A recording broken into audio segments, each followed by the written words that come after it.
শিশুঘাতী Israel ধ্বংস হোক, আমাদের সংগ্রাম চলছে চলবে, আমাদের আন্দোলন চলছে চলবে। न्यूज़ डेस्क टीवी हाँ हिंदी थे, इंग्लिश है, हिंदी हिंदी।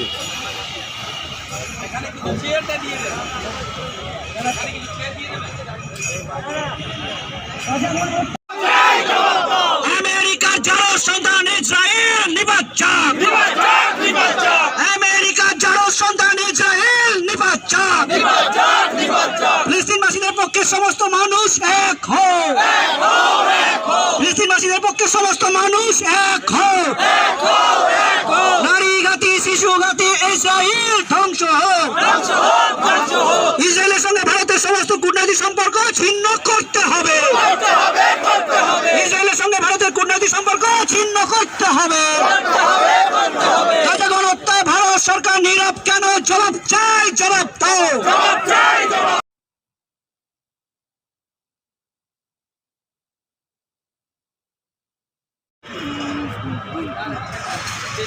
शकल बन जाए, लोग बैठ जाए, हमारे बात आपका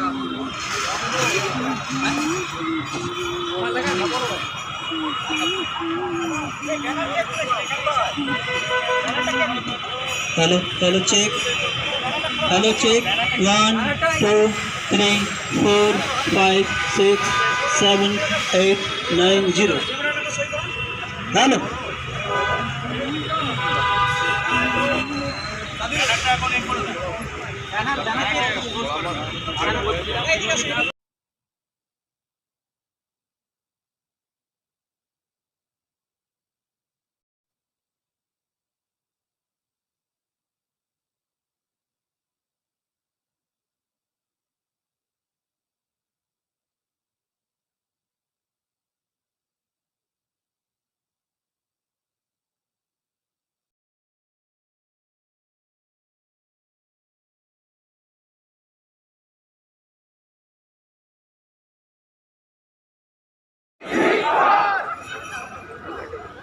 যেটি 1948 সালে সম্ভবত মে মাসে 1948 সালের মে মাসে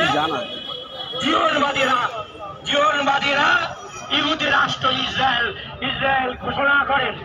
সেই সময় লেবানন থেকে শুরু করে বিভিন্ন আরব দেশ প্যালেস্টাইন জনগণকে সমর্থন করতে এগিয়ে আসে, কিন্তু পশ্চাৎপদ আরব জনগণ এবং আরব রাষ্ট্র নায়কদের পশ্চাৎপদতার কারণে এবং আমেরিকা, ইংল্যান্ড, ফ্রান্সে ইউরোপীয় শক্তির সমর্থনে প্রথম যুদ্ধেই প্যালেস্টাইন জনগণ পরাজিত হয়। खिलाफत कमेटी के एक सीनियर ग्रुप जनाब इसाक मलिक साहब हमारे सामने हैं। हम उनसे बात करते हैं कि इस वक्त फ़लस्तीन में जो कुछ चल रहा है और इसराइल जिस तरह से बर्बरियत कर रही है, इस हवाले से वो क्या कहेंगे। सर, मेरे चैनल में आपका इस्तेमाल है और मैं ये जानना चाहता हूँ कि आज जो कुछ भी हो रहा है फ़लस्तीन के साथ, ये इंसानी और मजलूमियत की एक हद पार कर रहा है। मजलूम के साथ जो कुछ भी हो रहा है ये नहीं होना चाहिए। इस हवाले से आप क्या कहें। इसमें तो सबसे पहले हम ये क्लियर कर दें कि हम अपनी ज़ाती में, मेरी बयान है, खिलाफत कमेटी की तरफ से ये बयान नहीं है, लेकिन साथ साथ ये बता दें कि ये फ़लस्तीन का सपोर्ट करना हम हिंदुस्तानियों का फ़र्ज़ है। दूसरा, हम मुसलमानों का भी फ़र्ज़ है, क्योंकि फ़लस्तीन हमारी जज्बात से जुड़ा हुआ है, फ़लस्तीन हमारे ईमान से जुड़ा हुआ है।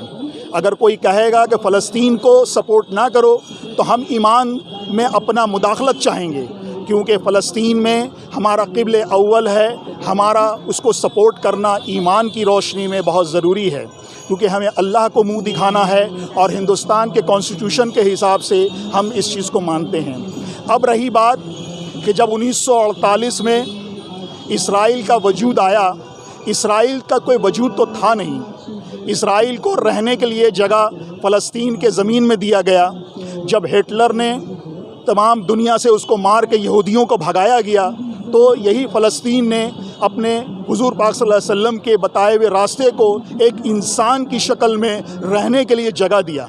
लेकिन आज इसराइल ने जिस तरह मासूम बच्चों को मारा जा रहा है और जिस तरह वो दहशतगर्द का इंतज़ाम कर रहा है, हमारा ज़मीन फ़लस्तीन का ज़मीन और उस ज़मीन को छीन के आप जो है इसराइल को देंगे, ये कौन सा हिंदुस्तान या हमारा दुनिया का कौन कानून कहता है? क्या दुनिया का कॉन्स्टिट्यूशन या ह्यूमन राइट ये कहता है कि आप किसी के घर में जाइए और थोड़े दिन रहने को आपको मिले और आप उसके घर को छीन लीजिए?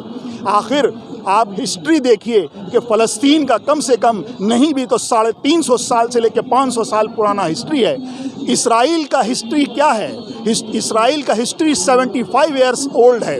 75 साल पहले इसराइल का वजूद हुआ और कहाँ से हुआ? हमारे फ़लस्तीन भाई की ज़मीन से हुआ, क्योंकि हमारी फ़लस्तीन भाई के ज़मीन में उनको रहने दिया गया, उनके बाल बच्चों को रहने दिया गया। आज वो जगह को ले रहे हैं।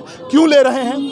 फ़लस्तीन क्या लड़ाई लड़ रही है? फ़लस्तीन का ये कहना है कि ये हमारा ज़मीन है, हम अपने ज़मीन में रहना चाहते हैं, अपने बाल बच्चों के साथ रहना चाहते हैं। हम दुनिया के तमाम जितने ह्यूमन राइट और इंसानियत के मानने वाले लोग हैं, हम उनसे सवाल करते हैं कि आप इंसानियत की बात करते हैं, ये इंसानियत है कि आप हमारे घर में घुसिए और हमारे घर को दखल कर लीजिए? जो हमारे घर को हमारे आबाए अजदाद ने बनाया और हमारे घर को आप दखल कर लीजिए। हम ह्यूमन राइट और वो ह्यूमन राइट से ये क्वेश्चन करना चाहते हैं कि आप दुनिया में कहते हैं कि इंसानियत पहला है, ये इंसानियत कहाँ गया जब आपने हमारे फ़लस्तीन भाइयों की ज़मीन को ले लिया? और दूसरी बात यह है कि हर मुसलमान, दुनिया का हर मुसलमान क़िबले अव्वल मस्जिद अक़सा, जिसको हमको हासिल करना हमारा फ़र्ज़ है, इसके लिए अगर हमारी जान भी ले ली जाए तो हम लेने के लिए तैयार हैं। हमास के हमले को सर कहा जा रहा है कि टेरर अटैक है, जबकि इसराइल के हमले के बारे में वो कुछ नहीं बता रहे। भाई इसराइल का अटैक टेरर अटैक नहीं है? देखिए, जब जंग होगा तो दोनों तरफ से लोगों का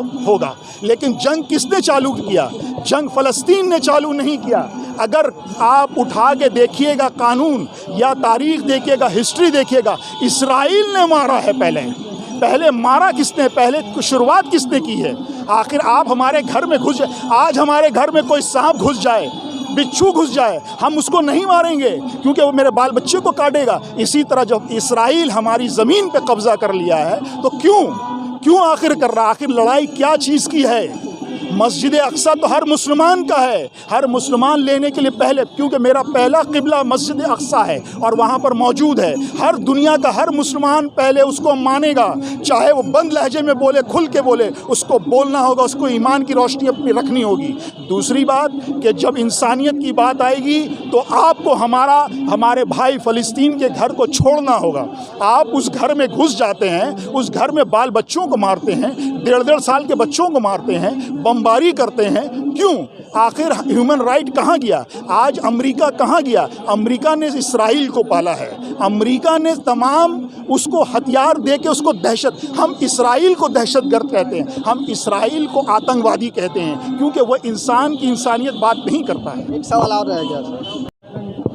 हिंदुस्तान के प्राइम मिनिस्टर हैं, वो पूरे लफ्ज़ों में इसराइल की हिमायत कर रहे हैं, क्या ये हिंदुस्तान का लिए अच्छा है? मैं अपने हिंदुस्तान के प्राइम मिनिस्टर साहब को बहुत तहे दिल से इज़्ज़त करता हूं। मैं प्राइम मिनिस्टर साहब से ये सवाल करता हूं, आज़ादी के बाद जितने प्राइम मिनिस्टर आए थे क्या वो सब गलत थे?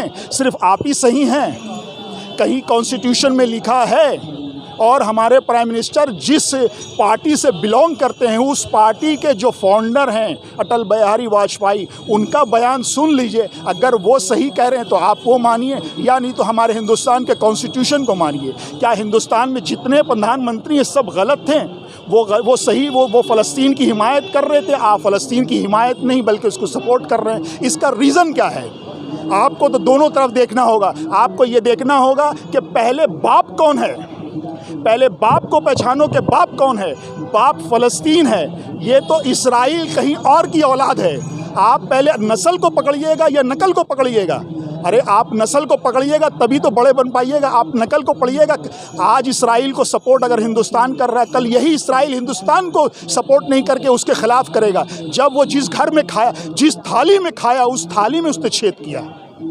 कलकत्ता की इस सरजमीन से आप पूरी दुनिया में अमन और अमान के लिए क्या पैगाम देना चाहते हैं? हिंदुस्तान के कलकत्ते के इस सरजमीन से हर बंगाली, हर खड़ा होने वाला इसको सपोर्ट करेगा, क्योंकि हम जहां खड़े हैं स्टेटमेंट, इससे थोड़ी दूर पर नेताजी इंदौर स्टेडियम है, जिसमें फ़लस्तीन के यासिर अरफात साहब ने आके इस ज़मीन को बोसा दिया है। यासिर अरफात फ़लस्तीन के जो पहले सदर थे, उन्होंने इस ज़मीन को चुमा है। ये ज़मीन उसका हक अदा करेगा।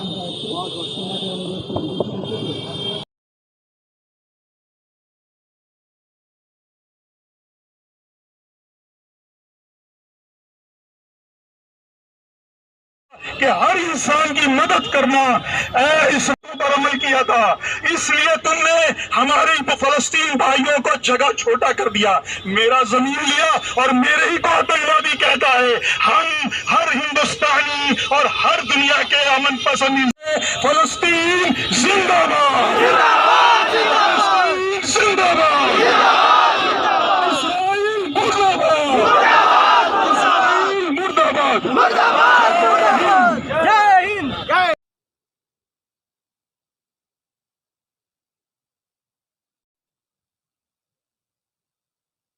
আমেরিকা, ব্রিটেন সহ পশ্চিমা শক্তির সমস্ত প্রত্যক্ষ মদদে, সমস্ত তাদের যে সামরিক সাহায্যে আজকে ফিলিস্তিনের উপরে শুধু নয়, আরব সমস্ত রাষ্ট্রগুলোর উপরে তারা একের পর এক তারা অন্যায় অত্যাচার চালিয়ে তারা বিভিন্ন আরব ভূখণ্ড, শুধুমাত্র ফিলিস্তিন নয়, সেখানে মিশরের জায়গা, সেখানে লেবাননের জায়গা, সিরিয়ার জায়গা তারা দখল করে নিয়ে সেখানে আজকে ইসরায়েল তাদের সাম্রাজ্য বিস্তার করে চলেছে।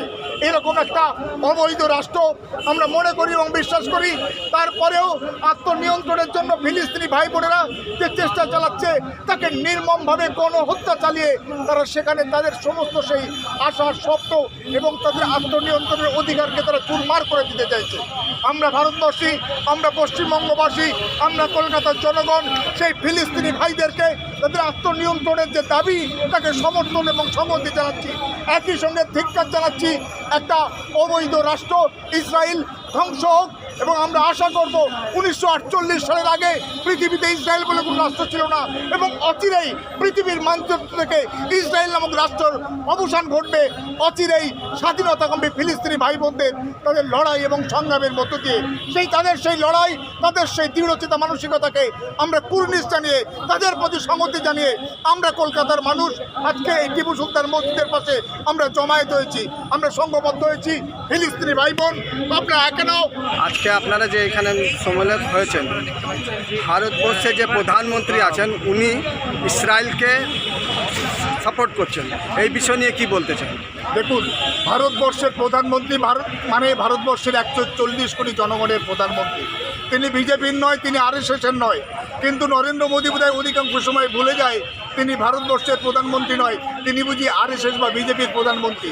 তাই আজকের আমাদের যে স্বাধীন ভারতবর্ষের যে ঐতিহ্য, যে ইতিহাস, যে পরম্পরা, যে আমরা ফিলিস্তিনি জনগণের আত্মনিয়ন্ত্রণের পক্ষে এবং ইসরায়েলি আগ্রাসনের বিরুদ্ধে ভারতবর্ষের পররাষ্ট্রনীতি বরাবরই সোচ্চার ছিল, কিন্তু আজকে সেটাকে উল্লঙ্ঘন করে, সেটাকে পাশ কাটিয়ে আজকে নরেন্দ্র মোদী তার মতো করে তার কথা আজকে তুলে ধরেছেন, যেটা ভারতবর্ষের 140 কোটি জনগণের অধিকাংশই তার সঙ্গে সহমত নয়।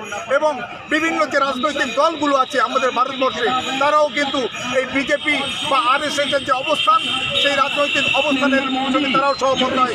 তারাও কিন্তু এই ইসরায়েলি আগ্রাসনের বিরুদ্ধে এবং ফিলিস্তিনের আত্মনিয়ন্ত্রণের পক্ষে আজকে তারা সোচ্চার এবং সক্রিয়। আমরাও সেই ফিলিস্তিনি জনগণের স্বাধিকার, তাদের আত্মনিয়ন্ত্রণের অধিকারের সপক্ষে এবং ইসরায়েলি গণহত্যা এবং আগ্রাসনের বিরুদ্ধে আমরা সংহতি জানাবার জন্য আমরা এখানে সমবেত হয়েছি।